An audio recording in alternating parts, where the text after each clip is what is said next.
श्रोता प्रेमियों, मैं राम सागर शास्त्री आप लोगों के समक्ष रखने जा रहा हूं एक प्रसंग, लवकुश जन्म। देखिए, एक बार सीता बगीचे में घूमने के लिए गईं। वहां उन्होंने तोता और तोती की बातें सुनी। तोती तोते से कह रही थी कि एक दिन इस बगीचे में राम जी आएंगे, जिनका विवाह सीता के साथ होगा। सीता ने उस तोती को बहेलिया से पकड़वा लिया और पूछा कि तुम्हें ये कैसे मालूम हुआ कि मेरा विवाह राम के साथ होगा। तोती ने कहा, सीते, वाल्मीकि जी ने ऐसा अपनी रामायण में लिखा है। सीता ने कहा, जिस दिन तुम्हारी यह बात सत्य हो जाएगी उसी दिन मैं तुम्हें पिंजरे से आजाद कर दूंगी, तब तक तुम पिंजरे में ही रहोगी। तोती उस समय गर्भवती थी। बार बार आग्रह करने पर भी सीता ने उसे नहीं छोड़ा। उधर तोता तोती के वियोग में दुखी हो गया। उसने तोती के पिंजरे पर गिरकर अपना प्राणांत कर दिया। अब तो तोती को क्रोध आ गया। उसने सीता जी को श्राप दे दिया कि जैसे तुमने मुझे सोने के पिंजरे में कैद किया है, वैसे ही तुम्हें सोने की लंका में रहना पड़ेगा। और गर्भ समेत सिया जब हुई हो तो पति वियोग मोह सम दुख पई हो। जब तुम गर्भवती हो जाओगी तो तुम्हें भी पति का वियोग सहना पड़ेगा। ऐसा कहकर तोती ने अपने प्राण छोड़ दिए। आज मरकर वे दोनों अयोध्या में धोबी और धोबिन के रूप में अवतरित हुए। आपस में झगड़ा करके उन्होंने सीता को वनवास दिला दिया।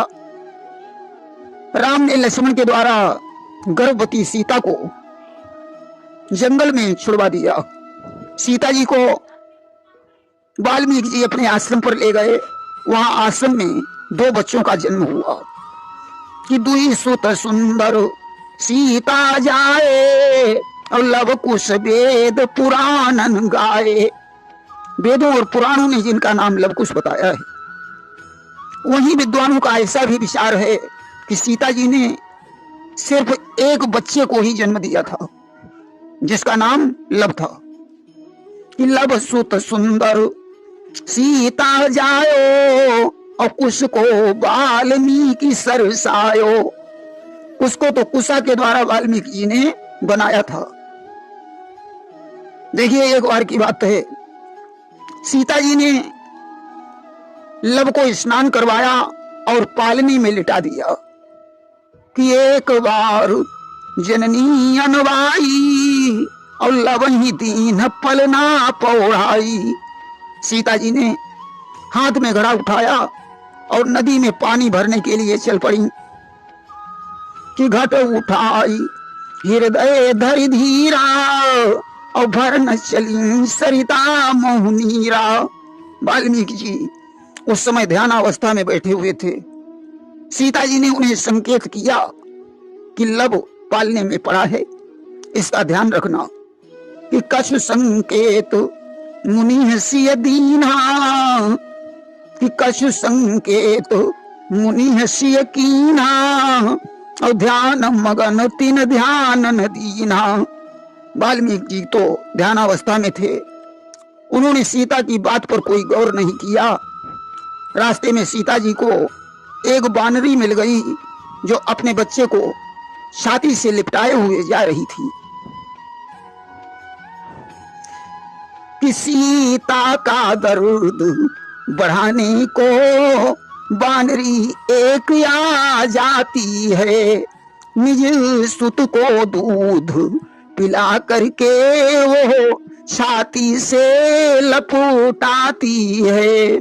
अब तो ज्यों ये दृश्य सीता ने देखा, विचार किया इन पशुओं में कितनी ममता है, जो अपने बच्चे को एक पल के लिए अलग नहीं करते। और मैं कितनी निष्ठुर हूं जो लव को पालने में छोड़ आई हूं। अरे मेरा पुत्र तो मेरे साथ होना चाहिए। आज सजनों,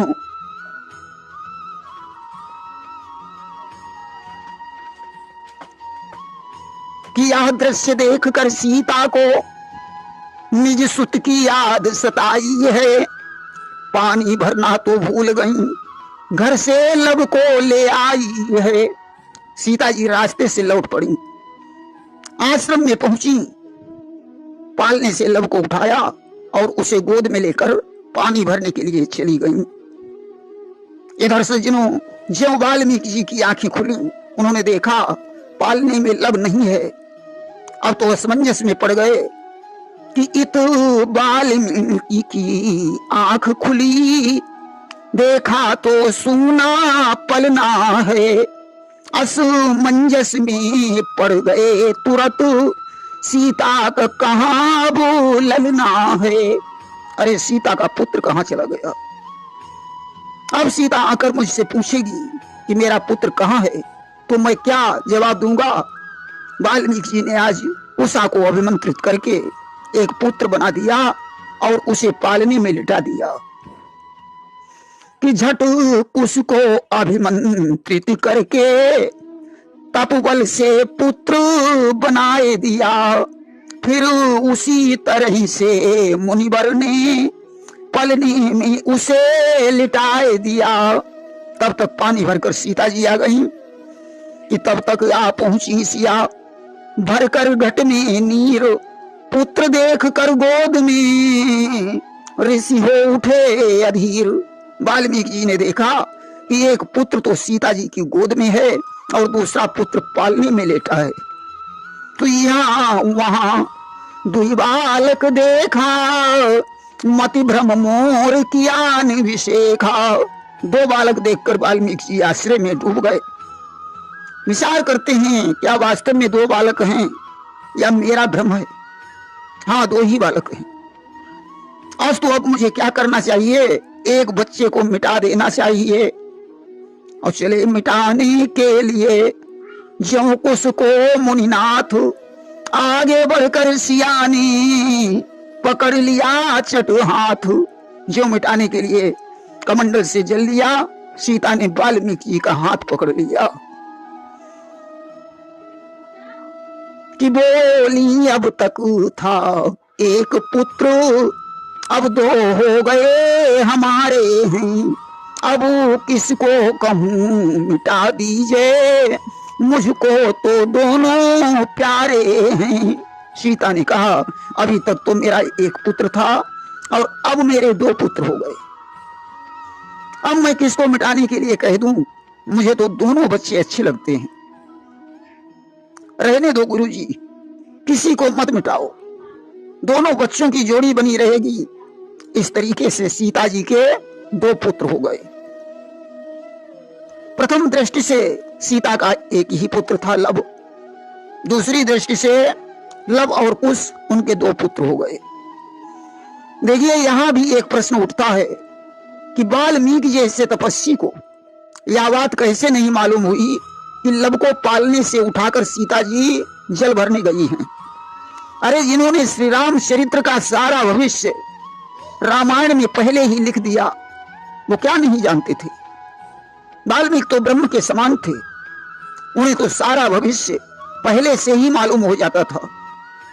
इस दृष्टि से सीता जी ने एक पुत्र को नहीं बल्कि दोनों पुत्रों को जन्म दिया।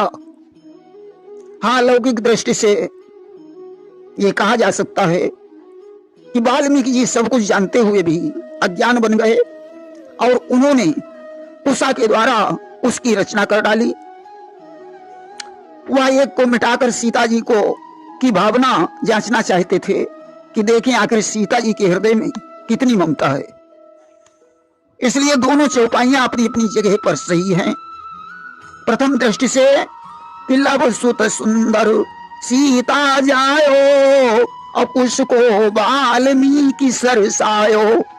दूसरी दृष्टि से कि दुई सुत सुंदर सीता जाए और लब कुश वेद पुराणन गाए।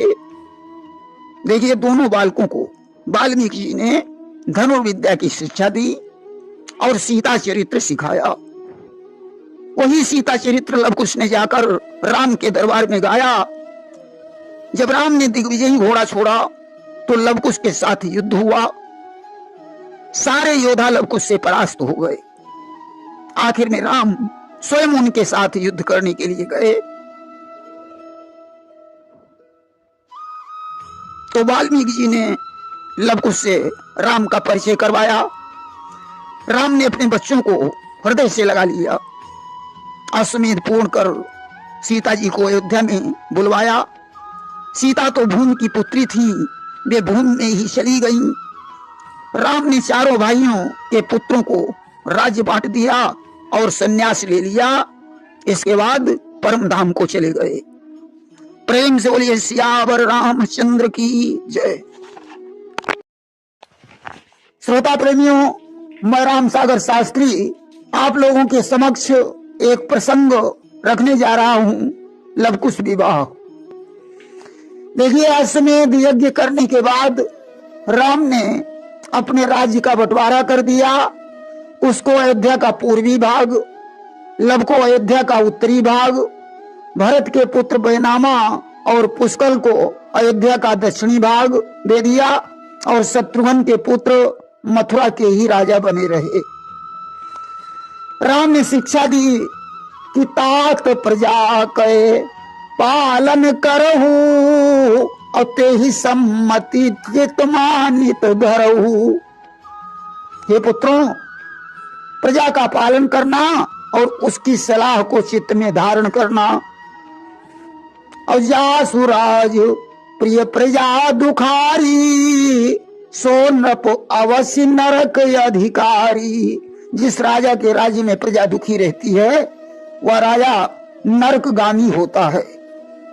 सजनों, अब तो लवकुश शासक बन गए हैं कि लवकुश जब शासक हुए भारत में मशहूर, भूर कीर्ति नृप का तभी चमक रहा था नूर। जिस समय लवकुश शासक हुए उसी समय राजा भूर कीर्ति का नूर चमक रहा था। राजा की दो पुत्रियां थीं, चंपा और सुमति। दोनों बड़ी सुंदर थीं कि कन्याओं का विधु बदन देखो, इंद्र की प्रभा शर्माती थी, उनके उजले मुख की आभा बिजली का मान घटाती थी। राजा को उनके विवाह की चिंता थी। रानी ने एक विचार प्रकट किया कि अवध ग्राम सरयू के तीरा और जेहि मां बसत राम रघुवीरा, तिनके तनय भयउ युवराजू और लवकुश नाम सुना बहु आजू। ऐसा करो स्वामी, पुत्री का स्वयंवर करो। रामचंद्र जी को पत्र भेज दो, वे लवकुश को लेकर स्वयंवर में आए। आज राजा ने सबसे पहला पत्र लिखा कि सिद्धि श्री सब लायक हो, रघुनंदन तुम रघुवंश मझारी, और दो कर जोर करूं विनती, स्वीकार करो प्रभु अर्ज हमारी। लवकुश पुत्र कुमार वहां, इस ओर चंपिका सुमति कुमारी, और काल ही स्वयंवर ठान रहे, दाया करी दर्श दियऊ असुरारी। आज राजा ने पत्र लिखा। इसके बाद इसने कर्नाटक, द्रविण, विदर्भ, द्वारिका, नागपत्तन, कलिंग आदि देशों के राजाओं के पास भी पत्र भेजा। फिर है नगरी अवंतिका, सूरसेन देश को भी पत्र भेजा। देखिए कौन कौन से राजा थे कि यज्ञ कीर्ति है मांगद मामक अंगनाथ, विजय सुसेन प्रतीप नपो कंबु कंठ नरनाथ, शामिल था उपबाहु नपो वीर पांड के साथ। इसी लिस्ट के प्रथम में अंकित थे रघुनाथ। यज्ञ कीर्ति हेमांगद मामक अंगनाथ विजय सुषेण प्रतीप कम मुकंठ उपबाहु पांडे आदि राजा यहाँ पर उपस्थित होने के लिए राजाओं के पास इसने पत्र भेजा। इसी लिस्ट में सबसे पहले भगवान राम का नाम लिखा था।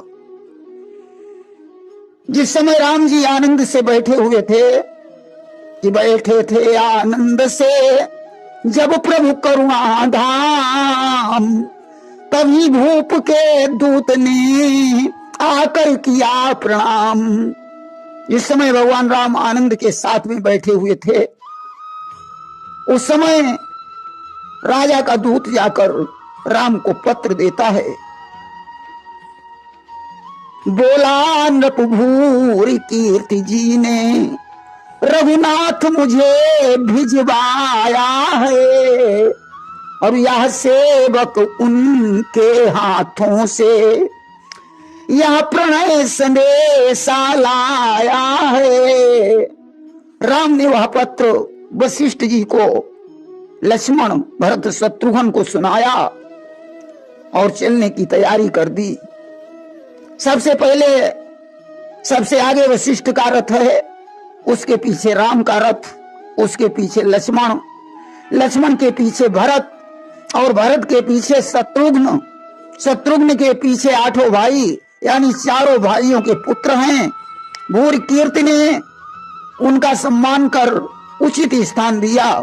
अगले दिन स्वयंवर सभा में ले गया और सुता स्वयंवर के लिए जुड़ी सुसभा महान, बैठे निज निज मंच पर कई सहस बलवान। दूत ने राजाओं से राम का परिचय करवाया। स्वर्णिम सिंहासन पर राम जी बैठ गए, बाईं ओर लवकुश, दाहिनी तरफ भरत लक्ष्मण, शत्रुघ्न के दाईं ओर मंत्री सुमंत जी हैं। इनकी थोड़ी दूरी पर एक सिंहासन पर वशिष्ठ जी बैठे हैं। पीछे महिलाएं हैं, वैश्याओं का नृत्य हो रहा है। धुंधुरी बजी, स्वयंवर प्रारंभ हुआ। चंपा सुनंदा नामक धाय के साथ रंगभूमि आई कि रंगभूमि आई जभी हुई सभा सब दंगो, मानो रति को देख कर मोहित हुआ अनंगो। रंगभूमि में जिस समय आई, आज सजनों सारी सभा देखकर आश्चर्यचकित हो गई कि जयमाल से शोभा देती थी, कोमल कमलों से हाथों में चलती थी मंद मंद चितवन।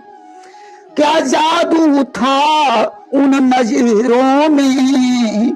सारे राजा चकबक होकर देखने लगे। हे भगवान, मैं आपकी बहुत पूजा करूंगा, माला मेरे ही गले में पड़नी चाहिए। कि अपना अपना भाव था, अपने अलग विचार, सुकुमारी माला लिए चहु दिस रही निहार। सुनंदा सबसे पहले नागपत्तन देश के राजा पांड के पास लाई। बोली, ये बड़े प्रतापी राजा हैं, इनके गले में माला डाल दो। बाद में धीरे से कान में कह दिया कि इनको वरना ठीक नहीं होगा और आगे चलो। कलिंग के राजा हेमांगद के पास लाई। बोली, ये बड़े रणधीर हैं, इन्हें अपना पति बना लो कि कर लो चुनाव गर ठीक लगे, यह मर्जी रही तुम्हारी है, पर बेटी इतना ध्यान रहे, इनके घर में एक नारी है। हे बेटी, तुम्हें अगर अच्छा लगे तो इनको चुन लो, लेकिन इतना याद रखना कि इनके घर में एक पत्नी और भी है। आज इसे सौत के नाम से डर लगा और आगे बढ़ी। द्वारिका के राजा यज्ञ कीर्ति के पास लाई, कान में कह दिया और आगे बढ़ो। शत्रुघ्न लाल के पास पहुंची। बोली, ये सुमित्रा के पुत्र राम के छोटे भाई शत्रुघ्न हैं, तुम्हारे ससुर के समान हैं, और आगे बढ़ो। श्री राम के पास में लाई बोली देखो ये रामचंद्र जी हैं, इन्हें अपना ससुर स्वीकार कर लो और आगे बढ़ो। विदर्भपति अंगनाथ के पास ले गई, कान में कहा और आगे बढ़ो। कर्नाटक के राजा विजय के पास लाई, कान में कहा और आगे बढ़ो। द्रविड़ देश का राजा कम्मुकंठ से पहचान करवाया और कान में कह दिया और आगे बढ़ो। मगध नरेश मामक को दिखाया, कान में कहा आगे बढ़ो। अवंतिका के राजा उपबाहु की तारीफ की और कान में कहा इन्हें वरना ठीक नहीं होगा। है नगरी का राजा प्रतीप बैठा था, उसके सामने लाई, कान में कहा और आगे बढ़ो। सूरसेन का राजा सुसेन, उससे परिचय करवाया और कान में कहा और आगे बढ़ो। सुनंदा और चंपा को उसके पास में लाई, तो रूप देख कर, जब रूप को देखा चंपा बड़ी प्रसन्न हुई। सजनों, एक कवि ने कहा है कि तुम पूर्ण चंद्र की शोभा को उन प्रेम चकोरों से पूछो, है श्याम घटा में कितना सुख यह बन के मोरों से पूछो। और क्यों प्राण बाण पर देता है यह तो मृग शावक से पूछो, है स्वाति बिंदु में कितना रस यह प्यासे चातक से पूछो। और कैसा मकरंद कमल का है यह प्रेमी भंगों से पूछो, क्यों दीपक पर मर जाते हैं यह बात पतंगों से पूछो। है देश में कौन मजा भक्तों, है देश भक्ति में कौन मजा या वीरों से मिलके पूछो। और लब के अंदर क्या खूबी है यह चंपा के दिल से पूछो। आज सुनंदा ने इशारा किया, माला डालो, माला पहना दिया और लब की बाईं ओर बैठ गई। अब सजनों, नंदा नामक धाय सुमति को लेकर आई, गीत गाती हुई। क्या गाती है कि धीरे चलो सुकुमार कुमारी, धीरे चलो सुकुमार कुमारी, धीरे चलो। देश देश के भूप जुड़े हैं, अपने अपने भाव भरे हैं। और छाई अजब बहार कुमारी, धीरे चलो सुकुमार कुमारी, धीरे चलो। नंदा ने सभी राजाओं का चक्कर लगवाकर उसके लिए संकेत कर दिया कि माला उसके गले में दी सुमति ने डार। सभा मध्य होने लगी चौंडिस जय जयकार। दूसरे दिन वर वधू को मंडप में लाया गया कि मंडप में राजे जभी दोनों राजकुमार। विप्रवृंद करने लगे तभी मंत्र उच्चार कि गुरुवर वशिष्ठ के हाथों से वैदिक विधि से उत्साह हुआ। चंपा और सुमति कुमारी का लवकुश के साथ विवाह हुआ। बड़े प्रेम के साथ वशिष्ठ जी के द्वारा वैदिक विधि से चंपा और सुमति का विवाह हो जाता है कि रसिक नारियों ने किया हिलमिल मंगल गान। नियम सहित नृप ने किया सादर कन्यादान। राजा ने बड़े प्रेम से कन्यादान किया और दहेज भी बहुत कुछ दिया कि 1 लाख हाथी पाल की 1 लक्ष रथ दीन, 5,00,000 घोड़े दिए, विनय भूप बहु कीन्ह। 1,00,000 हाथी और 1,00,000 पालकी, 1,00,000 रथ और 5,00,000 घोड़े राजा ने प्रदान किए हैं दहेज में, और बड़ी विनय की। और चला चली के समय पर थार निवास अधीर, आशीष दिया नृपाल ने भर नयनों में नीर। विदाई के समय सजनों सारा निवास अधीर हो गया। राजा ने आंखों में आंसू भरकर अपनी पुत्रियों को बड़ी शिक्षा दी कि खुश रखना छोटे बड़े सभी, मत दुख किसी को पहुंचाना, सुख में ही नहीं दुखों में भी अपने जीवन को दर्शाना। राजा ने पुत्रियों को शिक्षा दी, बेटी दुख और सुख में समान रहना, सभी छोटे बड़ों को किसी को दुख नहीं पहुंचना चाहिए तुम्हारे द्वारा। तो बधुन सहित प्रमुदित हृदय महल में आए वीर, विदा हुए मेहमान सब कहे जय श्री रघुवीर। बधुन सहित महलों में आते हैं, बड़ी प्रसन्नता छाई हुई है, मेहमान विदा हो जाते हैं। सजनों इसके पश्चात उसने दूसरा विवाह कुमुदावती के साथ किया है। इसका प्रसंग हम आपको अगली कथा में सुनाएंगे। प्रेम सोलिए वृंदावन बिहारी लाल की जय।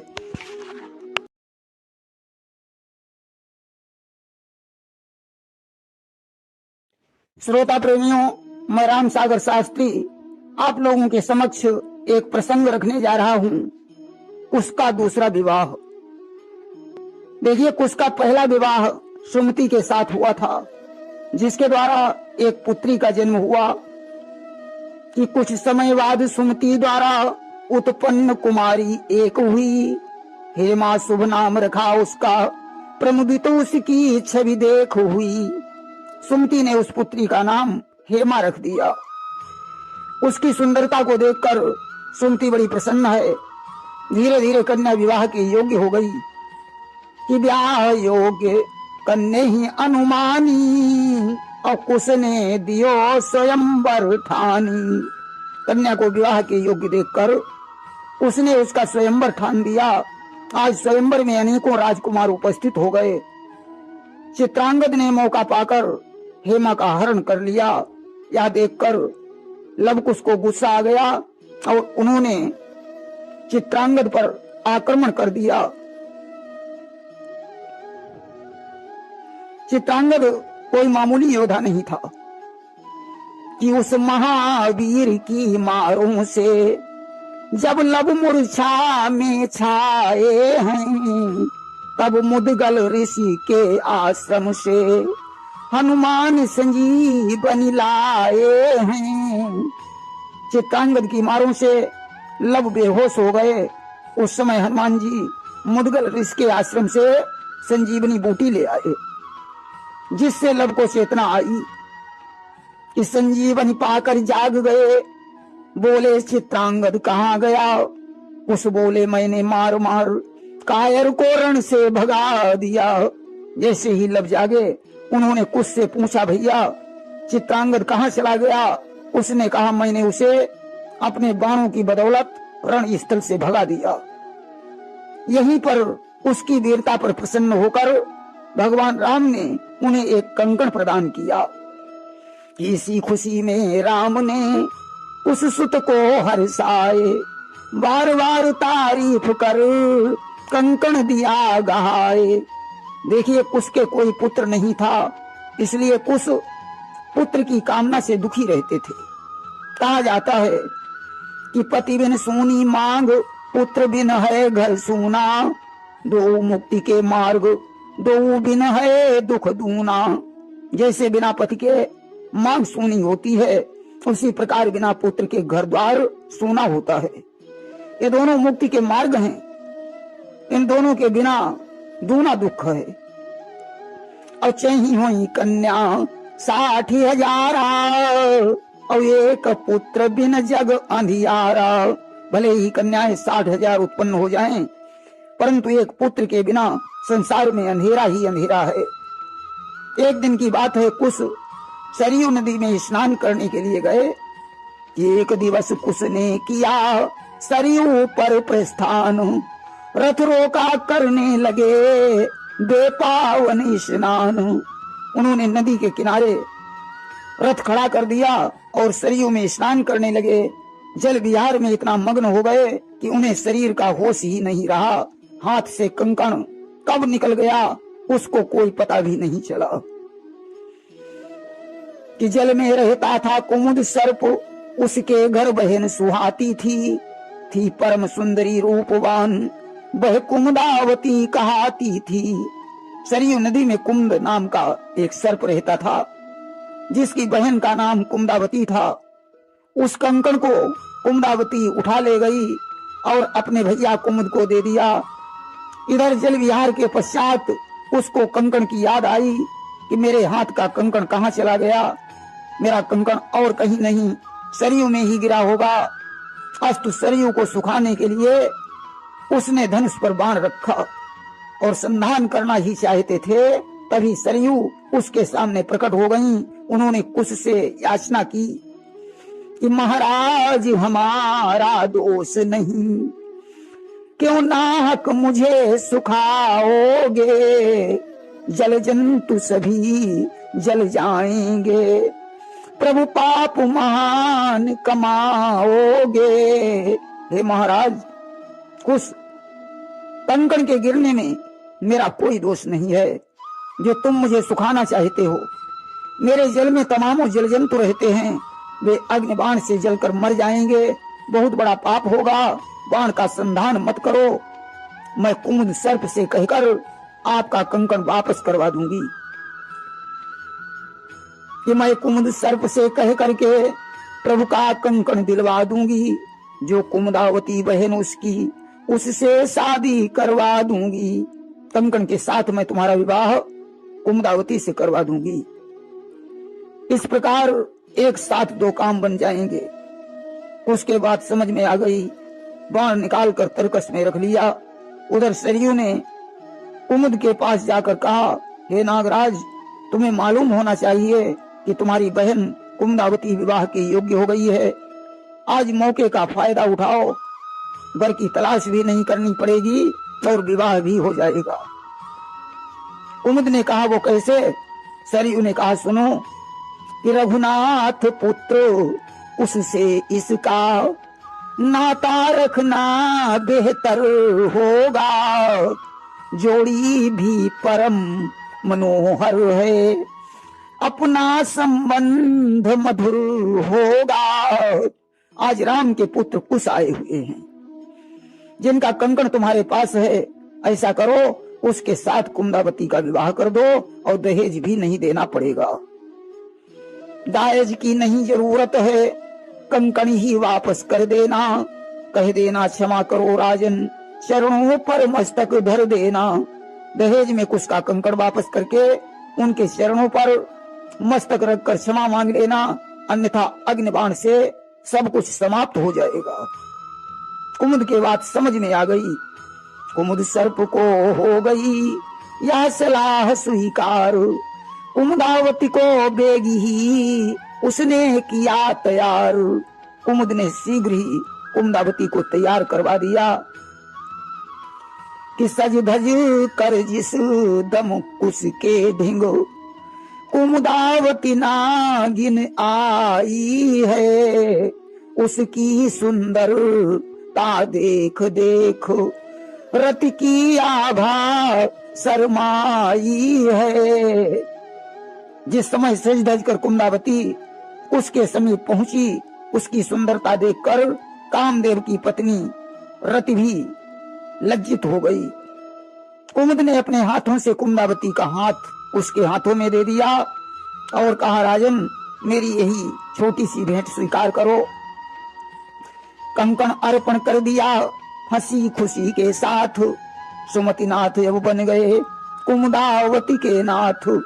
हंसी खुशी से कुमुद ने उसको कंकण अर्पित कर दिया।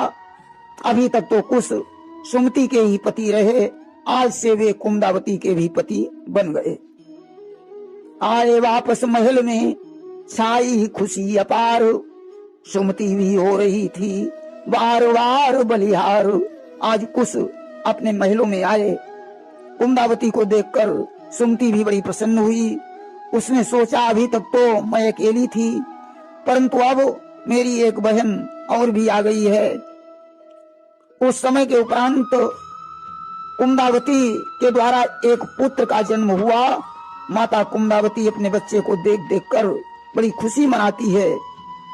अतिथि नाम से वह हुआ भारत में मशहूर, आगे चलकर विश्व में चमका जिसका नूर।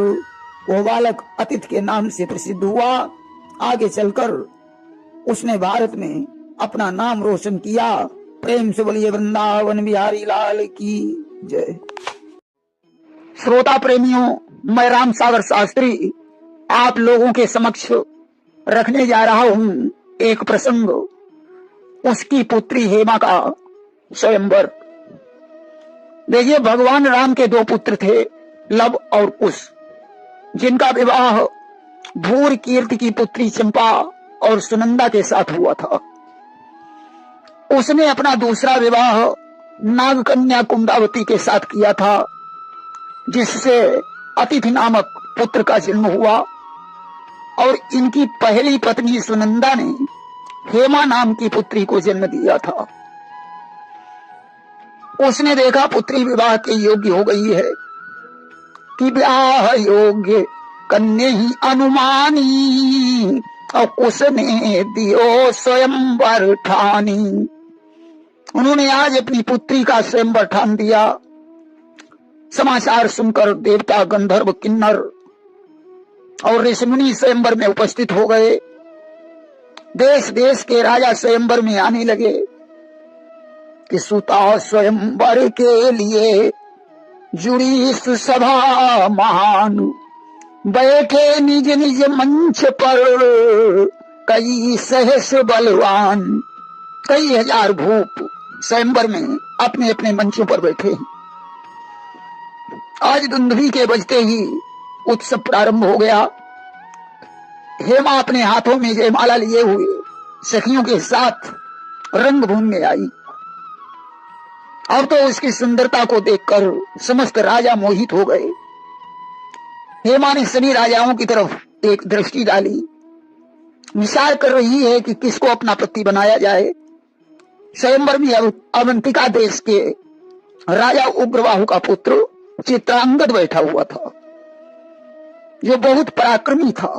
उसने विचार किया कि ये कन्या तो हमारे योग्य है।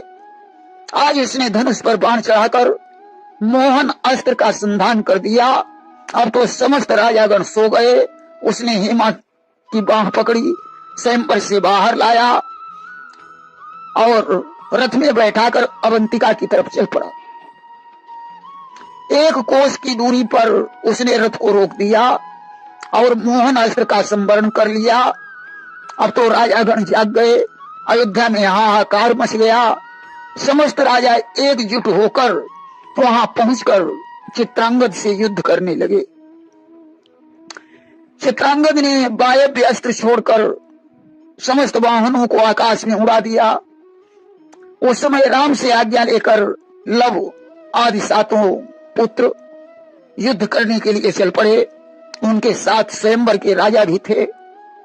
नाना प्रकार के अस्त्र शस्त्र चलने लगे कि लागे चलन विविध हथियारा, अभयो युद्ध को बरण पारा।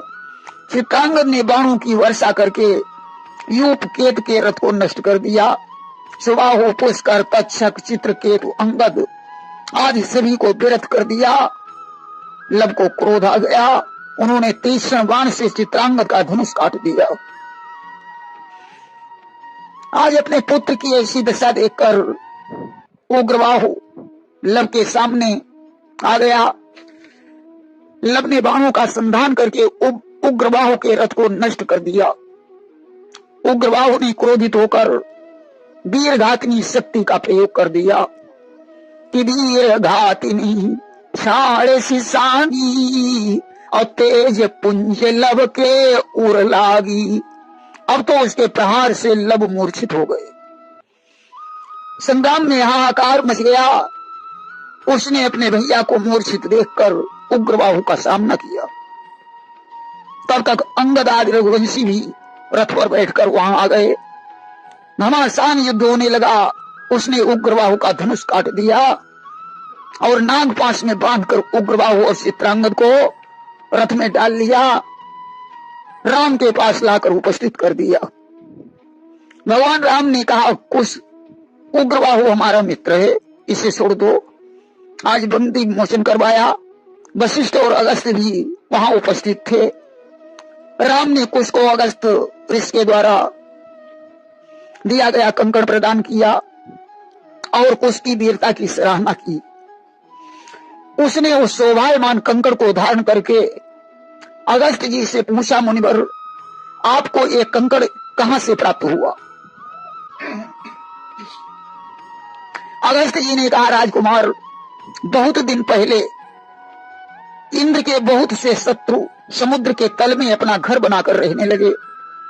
इंद्र को जब इस बात का पता चला कि मेरे शत्रु समुद्र में घर बनाकर रह रहे हैं, तो इंद्र ने मेरे पास आकर प्रार्थना की, पिताव सूरपति मेरे ढिंड आए और करी बिनती यस वचन सुनाए कि मोर सहाय मुनीश्वर की जय और भरी अंजलि सागर पी लीजिए। हे मुनीश्वर, आप अंजलि में भरकर सारा समुद्र पान कर लीजिए। आज तो मैंने इंद्र की प्रार्थना पर समुद्र का पान कर लिया और उसे जीवित रखने के लिए मूत्र मार्ग से बाहर निकाल दिया। इस बात पर प्रसन्न होकर समुद्र ने उपहार स्वरूप कई कंकड़ मुझे प्रदान किए। यह कंकड़ समुद्र द्वारा दिया गया उपहार है। उसने अगस्त से कहा, मुनिवर लब भैया मूर्छित पड़े हुए हैं, उन्हें कैसे जीवित किया जाए? अगस्त ने कहा, राजकुमार जिस समय जनकपुर से बारात वापस लौट रही थी, उस समय भरत को शत्रु राजाओं ने मूर्छित कर दिया था।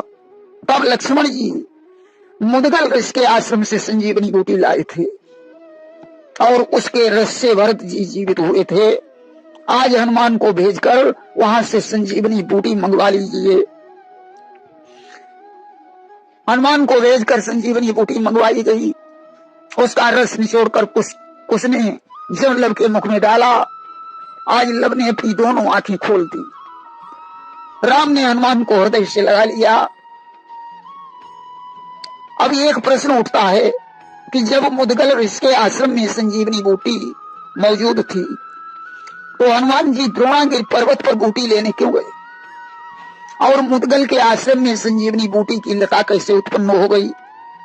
देखिए, पहले गरुण जी अपनी माता को जीवित करने के लिए स्वर्ग से अमृत कलश लेकर उड़े। मुदगल के आश्रम में कलश से अमृत की एक बूंद छलक कर गिर पड़ी, जहां संजीवनी बूटी की एक लता उत्पन्न हो गई। जामवंत को इस लता का कोई पता नहीं था, हनुमान जी भी नहीं जानते थे, इसलिए द्रोणागिरि पर्वत पर जाना पड़ा। आज राम ने लब की वीरता पर प्रसन्न होकर उन्हें भी एक कंकड़ प्रदान किया।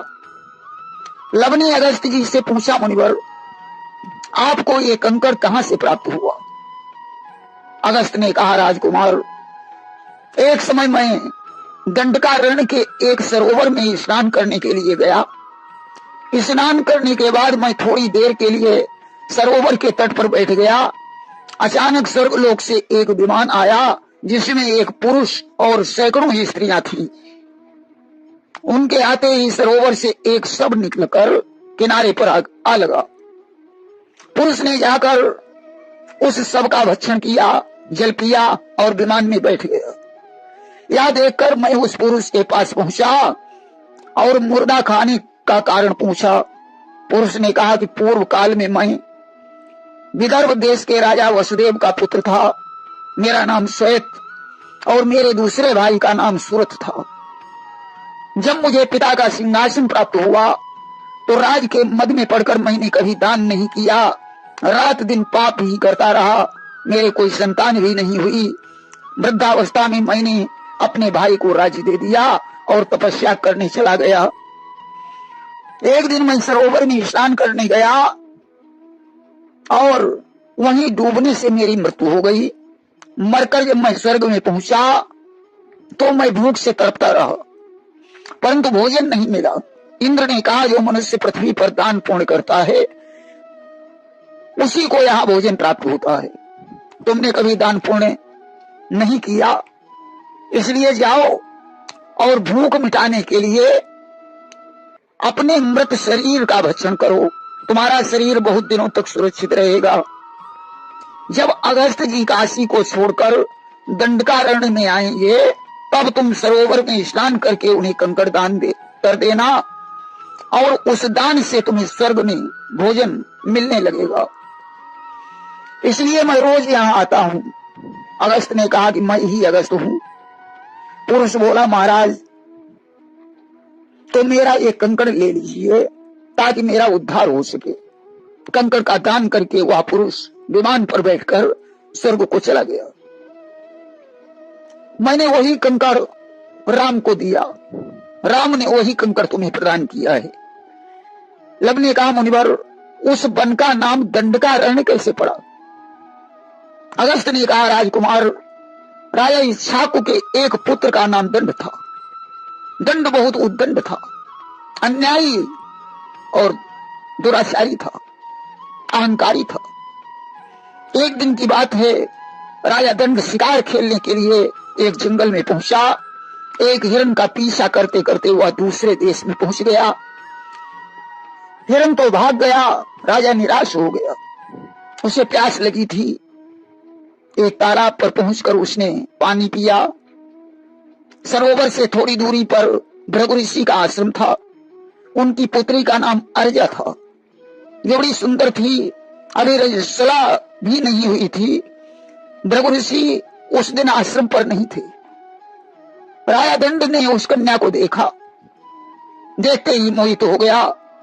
आज कन्या के पास पहुंचकर उसने रथ की याचना की। अर्जा ने कहा, राजन मैं तुम्हारे गुरु हूं, भृगु ऋषि की पुत्री हूं, मेरा नाम अर्जा है। रथ की याचना से पहले आपको मेरे साथ विवाह करना होगा।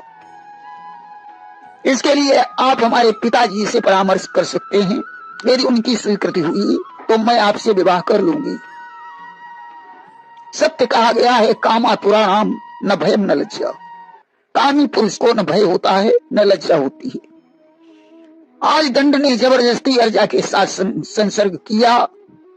कन्या चिल्लाती रही, परंतु उस दुष्ट को उस पर दया नहीं आई। दंड तो अपनी राजधानी को चला गया।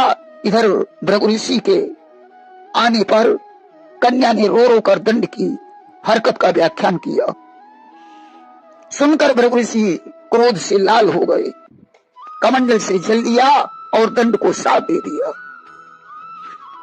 कि जिस मद में फूला फिरता है वह मद तेरा खो जाएगा। इस राजपाट के साथ साथ तुम अभी भस्म हो जाएगा। अरे दुष्ट दंड, मैं तुझे श्राप देता हूं, तेरे शरीर के सहित तेरा संयोजन का राज्य जलकर भस्म हो जाएगा। अर्जा प्रार्थना करने लगी, पिताजी मेरे कहने से श्राप की कोई अवधि निश्चित कर दीजिए। भृगु ने कहा, जब अगस्त जी काशी छोड़कर विंध्याचल के इस पार आएंगे तब यह स्थान सजल हो जाएगा और बड़े बड़े ऋषि यहाँ आकर निवास करने लगेंगे। भगवान राम जब दंडकारण्य में आकर रहेंगे तो यह स्थान ज्यों का त्यों हो जाएगा। इसके बाद भृगु ने अर्जा का विवाह एक मुनि के साथ कर दिया और हिमालय पर्वत पर जाकर तपस्या करने लगे। आज दंडकारण्य के बारे में लब को इतिहास सुनाकर अगस्त जी शांत हो गए। इसके बाद भगवान राम ने उससे कहा, पुत्र उग्रबाहु हमारा मित्र है, अब राजी खुशी से हेमा का विवाह चित्रांगद के साथ कर दीजिए। राम की आज्ञा से उसने बड़े प्रेम के साथ अपनी पुत्री हेमा का कन्यादान लिया। बड़े प्रेम के साथ हेमा और चित्रांगद का विवाह हुआ। दहेज में बहुत से हाथी घोड़े रथ दिए, बड़े आदर के साथ विदा कर दिया। जितने राजागण स्वयंवर में आए थे उन्हें भी भगवान राम ने सहर्ष विदा किया। समस्त राजागण अपने अपने देश को वापस चले गए। देखिए, जो कुछ होता है वह भगवान की इच्छा से होता है कि राम कियो चाहई सोई होई और करई अन्यथा असर नहीं कोई। भगवान जो करना चाहते हैं वही होता है, उसे मिटाने वाला कोई नहीं है। अस्त चित्रांगद और हेमा के विवाह में भी भगवान राम की इच्छा शामिल थी। प्रेम से बोलिए वृंदावन बिहारी लाल की जय।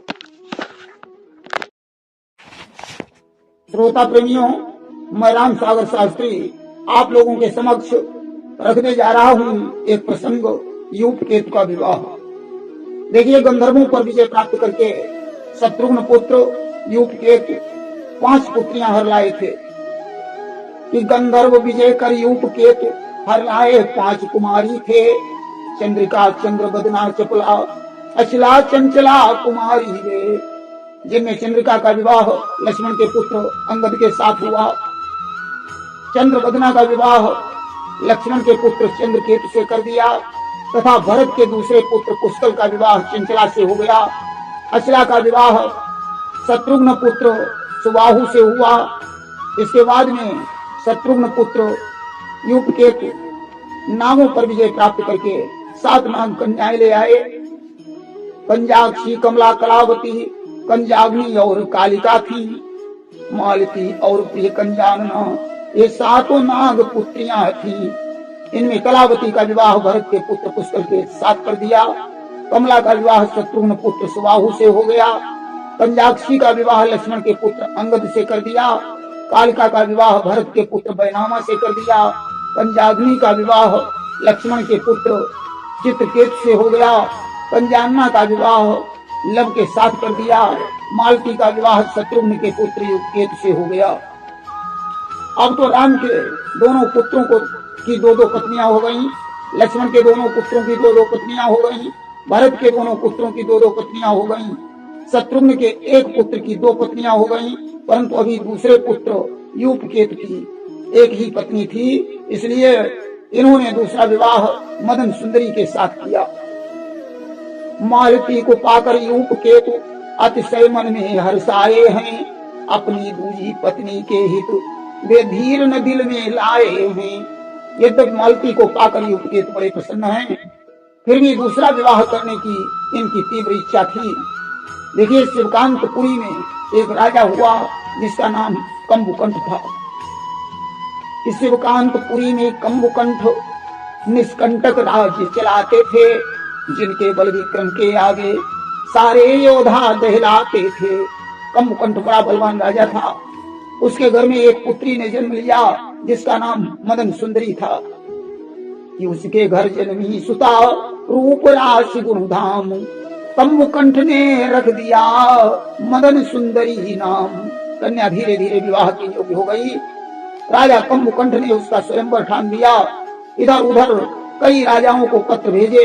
भगवान राम को बुलाने के लिए उसने एक पत्र अयोध्या को भेजा, जिसमें लिखा था कि हे अवधनाथ कौशल किशोर, तुमको हम शीश झुकाते हैं। बेटी के दिव्य स्वयंवर में रघुनाथ तुम्हें बुलवाते हैं। हे अयोध्यानाथ रामचंद्र जी, मैं सादर आपके चरणों में शीश झुकाकर निवेदन कर रहा हूँ कि आप मेरी पुत्री मदन सुंदरी के स्वयंवर में जरूर आना, परंतु मेरी एक शर्त है, लवकुश को लेकर यहाँ मत आना। आज दूत ने जाकर वह पत्र भगवान राम को दिया। पत्र पढ़कर राम ने दूत से कहा कि अपने महाराज जी को बता देना। कहा राम ने दूत से, क्षमा करें नरनाथ, हम आ सकते हैं वहाँ लवकुश के ही साथ, कि लवकुश को छोड़कर मैं स्वयंवर में नहीं आ सकता हूँ। अस्त भगवान राम वहाँ नहीं गए।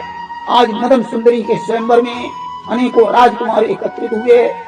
कि सुता स्वयंवर के लिए जुड़ी सुसभा महान, बैठे निज निज मंच पर कई सहस बलवान।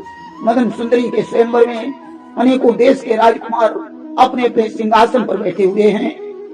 उसी समय नारायण नारायण कहते हुए देवर्षि नारद दरबार में पहुंचे। राजा कम्बुकंठ ने उन्हें प्रणाम किया, नारद ने आशीर्वाद दिया तथा मदन सुंदरी के पास पहुंचे। मदन सुंदरी तो यूपकेतु के साथ ही विवाह करना चाहती थी। उसने नारद से निवेदन किया, मुनिवर कुछ ऐसा उपाय करो जिससे मैं राम की कुलवधू बन जाऊं। नारद ने कहा, बेटी मैं तुम्हारी भावना को समझ रहा हूँ, चिंता मत करो, मैं अवश्य ही कोई उपाय करूंगा। कि नारद बोले, निश्चिंत रहो, मैं अभी अयोध्या जाता हूँ। शत्रुघ्न पुत्र प्रिय यूपकेतु को तत्क्षण यहाँ पठाता हूँ। मैं अतिशीघ्र अयोध्या जा रहा हूँ और शत्रुघ्न के पुत्र यूपकेतु को अतिशीघ्र स्वयंवर में भेज रहा हूँ। सजनों देवर्ष यूपकेतु के पास पहुंचे। मदन सुंदरी का सारा हाल बताकर यूपकेतु को स्वयंवर में भेज दिया। भगवान राम ने जब यूपकेतु को महल में नहीं देखा तो चिंता में डूब गए। उस समय नारद ने भगवान राम को सारी बात बता दी। कि नारद मुनि ने तब दिया सारा भेद बताए, सुनत स्वयंवर की कथा मगन हुए रघुराए। आज स्वयंवर की कहानी सुनकर भगवान राम प्रसन्न हो गए। इधर यूपकेतु ने स्वयंवर में प्रवेश किया। मोहन बाण संधान करके उसने सारे राजकुमारों को सुला दिया और मदन सुंदरी को साथ में लेकर अयोध्या के लिए प्रस्थान कर दिया। इधर राजकुमारों को जब होश आया तो वे अस्त्र शस्त्र लेकर यूपकेतु के पीछे दौड़ पड़े। अब तो भयानक युद्ध छिड़ गया। आज धनुआ पर धनुआ खड़क उठे, बाणों पर बाण बोल उठे। वीरों का बांका युद्ध देख पृथ्वी पाताल डोल उठे। आज कम्बुकंठ ने यूपकेतु पर आक्रमण कर दिया, परंतु यूपकेतु कोई मामूली योद्धा नहीं था। यूपकेतु की मार से मूर्छित हुआ भुवार, क्रोधातुर हो वीर ने फिर खींची तलवार। यूपकेतु की मार से कम्बुकंठ घायल होकर जमीन पर गिर गया। आज यूपकेतु ने म्यान से तलवार निकाली, सोचा कि इस तलवार से कम्बुकंठ का शीश काट डालें।